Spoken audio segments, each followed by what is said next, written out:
Hey, this is Ken and Bill's over there. Yeah, I'm here. This is a Geeky Gamer Podcast. We're doing a little watch party with Dungeon Craft.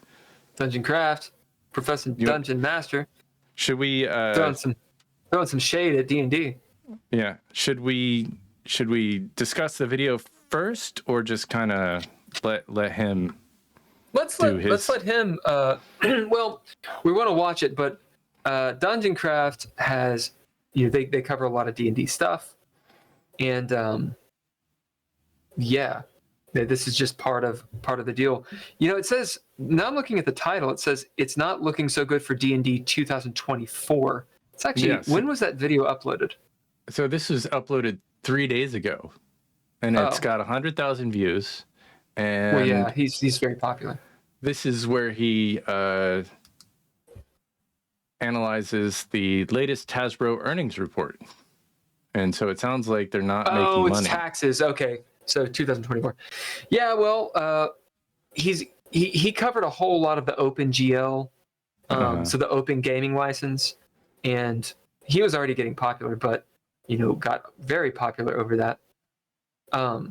His main channel is all about building minis and all things gaming related. He has his own. I don't need to promo Professor Dungeon Master. He didn't promo me, nor did he want to review my book. So, but we still like to talk about him and advertise him and tell you all about him. yeah.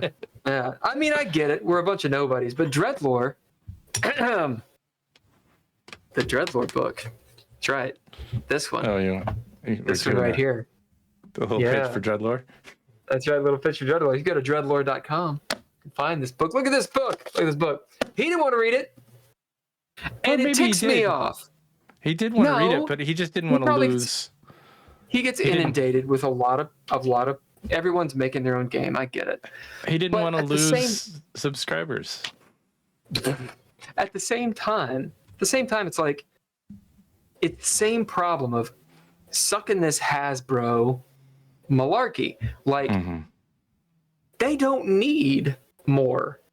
The indie creators do. And to be like, well, let me look at your Instagram. You have 300 followers, so fuck you. Like, really?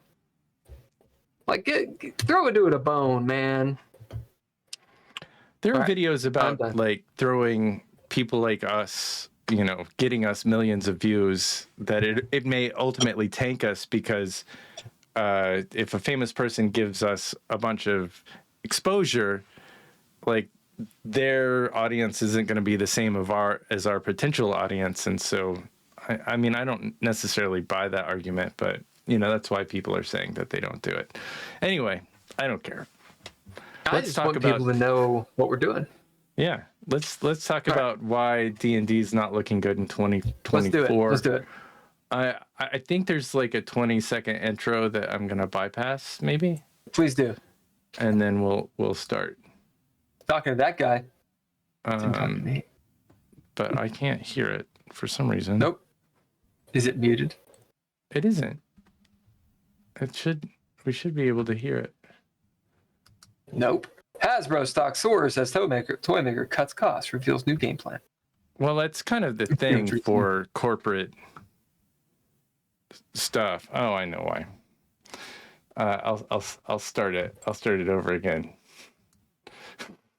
Check out our website. Follow us on Instagram. There we go. Yeah. That music was like boom, boom, boom, boom, boom, boom. Stock jumped this had week some of mine. cutting costs and unveiling a new game plan. But are there troubling signs for the Dungeons & Dragons brand? We analyze Hasbro's latest earnings and explain why things might be getting worse for D&D. Today,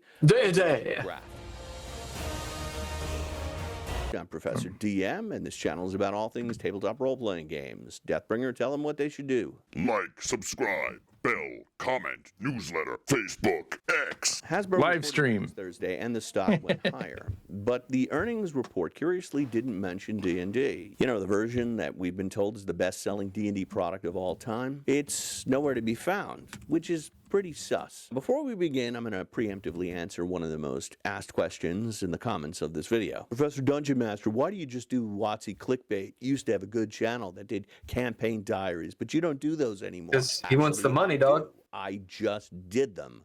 Where are you? I just did one called Make It Epic. Here's the thumbnail. Do you know how yeah, this is he always has the same shtick at the beginning of all of his. So I didn't skip far enough into the. Yeah, skip that. 24. Investors also signaled they are optimistic about the toy maker's latest game plan, which includes an emphasis on digital gaming and creating more products for adults and teens. The new strategy is called Playing to Win. Chris Cox, the CEO, says they're going to be focusing on fans 13 and up, driving digital growth both in gaming and direct-to-consumer e-commerce.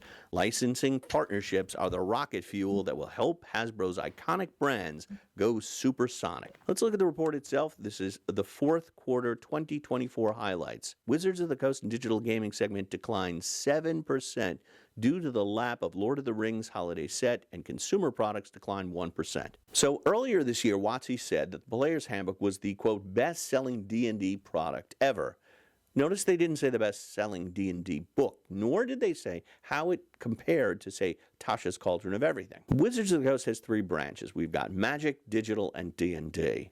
They mentioned Magic sales had gone down 1%. They mentioned digital sales were up 22%. No mention of D&D at all. Now, just last month, Jess Lanzillo, the VP of D&D franchise and product, said D&D Beyond had 19 million subs and 3.6 million characters had been created. It sounds odd to me. If they have devious as shit, dude. They should have 50 million characters. Even I have created a character on D&D Beyond. What about the character goblins? You know, the players that make 5 or 6 characters but don't actually play them? That 3.6 number really seems low to me. So I'm not saying they didn't sell. I'm saying if they sold really well, they'd be bragging about it. I posted that comment last night on X and Mike Merles. You gotta pause it. Yeah, I'm gonna pause it. I just liked it. If anyone, I gotta pick the right button to pause it. All right, there we go. Good place, I guess, as any. I think that it seems like the start of any, and I'm gonna get political. Because that's what I do. Get political. Whenever the Republicans control, Congress, the Senate, the presidency, these larger corporations, they'll fire a bunch of people, and that's kind of what's going on right now. It's not just in gaming, but it's part of gaming. What happens is that they have less overhead. And it makes their stock actually rise, and it helps their investors make money, and the owners make money. So even if they had a very profitable past, taxes will likely go down for these corporations, and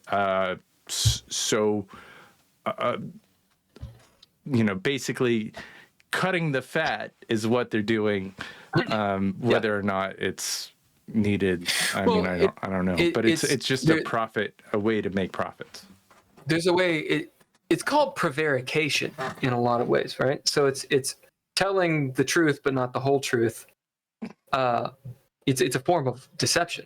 Like if I cut my losses, right, the people that work for me, then I can say, oh, I have more money, and if I can show that through whatever statistics that I have more money now, and that it looks like I'm growing in a way, then it's going to make my stock look more appealing to buy.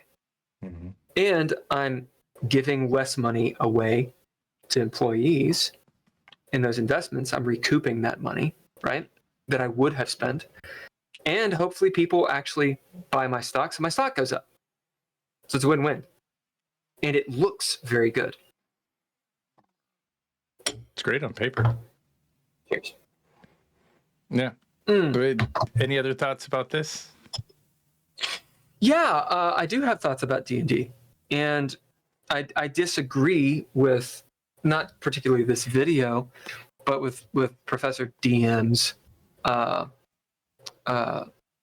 little bit of his shtick. You know, he's called Professor Dungeon Master, Professor DM. Dungeon Master is a trademark for D&D.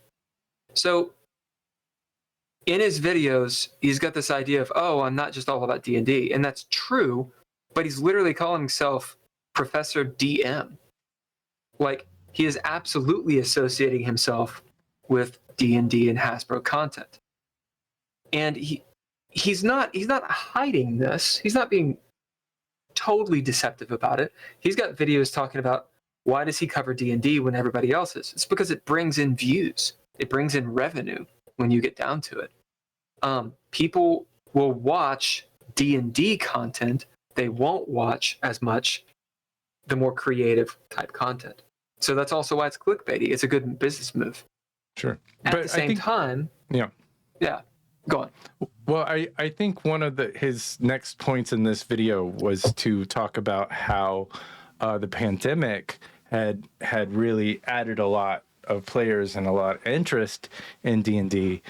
But I think it was kind of going before then. But now that we're all out in the world and doing things, role-playing games have started to slide a little bit. Yeah, sure. Sure. I mean, COVID, a lot of people made their careers over COVID. You know, it changed the game, right? I'm not saying they profiteered from, a pandemic. Mm-hmm. I think it could be looked like that, but I don't think that's it. It's the game changed and it opened up different avenues for people. My issue with Hasbro is, and I think even Professor DM says this, they're a corporation. And so beloved D&D, I don't consider D&D beloved. I don't see why people do. Like if you're talking about AD&D, second at 2.5, even 3.5, 3.0, this is WotC, and WotC was then bought by Hasbro. Or the old school stuff, it's not what's going on now. Hasbro is making decisions with D&D to make money. And I was just on a soapbox with one of my buddies about it. He was super excited about going and gaming with this new group and this stuff. And I was like, oh, what system are you playing? Oh, the new D&D or 5th edition or something. I was like, why are you guys playing 5th ed? Oh, because No, I don't know. Specifically the rules. Why are you using those rules? They're not good rules for storytelling. Use the setting till the cows come home. It's essentially just Lord of the Rings anyway. Use that, right? This wonderful world of Oz. Use it all day long. But use a system that's really good for storytelling. And every time I talk about this, people are like, yeah, okay. Yeah. And it's just pouring money into Hasbro, and it's not that great of a system. It's just not. Just not. And I think the other issue is that they were talking back. I know a little bit about this. They were talking backwards compatibility, but if you go to Dungeons and Dragons, what is it, D&D Beyond or whatever, D&D where you Beyond, create characters, that a lot of the old systems are getting deleted from that category. They're not profitable, it's not about a good game. And so it's about something flashy. Right. Go on, sir. Well, it's not backwards compatible. It's a new thing. It's kind of what this guy. It's tapping into. It's putting the finger on the pulse of what do people want right now. It's a product. There's nothing wrong with that. People want fast, boom, boom, boom. It's a lot of gender politics is in it, and it's flavored with that, which is fine. People want that. When you look at the artwork is good, but everything is mildly just fluid. You can't quite tell, like the archetypes are such, and that is very appealing to not the old school neckbeard bro guys, but it's going for diversity, which is a good thing, right? It's getting people involved. That's awesome. But all of that is marketing and politics. And I think do that till the cows come home. But at some point also look at the system and be like, is it a good system?